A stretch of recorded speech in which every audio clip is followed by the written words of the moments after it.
હાલો ભાઈ, વાંકાનેર ગુરુકૃપા મોબાઈલ ઇલેક્ટ્રિકમાં આવી જાઓ. બરોબર છે. આપણે જૂની ટીવી અને એક્સચેન્જનો ઓફર મૂકી હતી. બરોબર છે. આપણે આ બે ભાઈ આવ્યા છીએ. જૂની ટીવીનો તમને વીઆઈપી ભાવ આપણે આપી દીધો, નવી ટીવીનો વીઆઈપી ભાવ તમને આપી દીધો. તમને પૂરો લાભ મળી ગયો. તો બીજાને હું કહેવા માગશો? ટીવી લઈને આવવાનું વીઆઈપી ભાવ મળી જાય છે. જૂની ટીવીનો વીઆઈપી ભાવ મળી જાય છે. બરોબર છે. આપણે બંધ હોય તો આપણે 2000 રૂપિયા કાપી દઈશું. બરોબર છે. એલઈડી ટીવી હોય તો 2000 રૂપિયા કાપી દઈશું, અને ડબ્બો ટીવી હોય તો 1000 રૂપિયા આપણે કાપી દઈશું. બરોબર છે.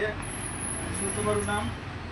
દીપકભાઈ આવ્યા છે અને અમિત બે ભાઈ આવ્યા છે. બરોબર. ભીમગુડાથી જેને લેવું હોય એ આવી જજો. વાંકાનેર મિલ પ્લોટ ફાટકની બાજુમાં પટેલવાડીની સામે. પછી કાતાને મારા વાલીડા મેં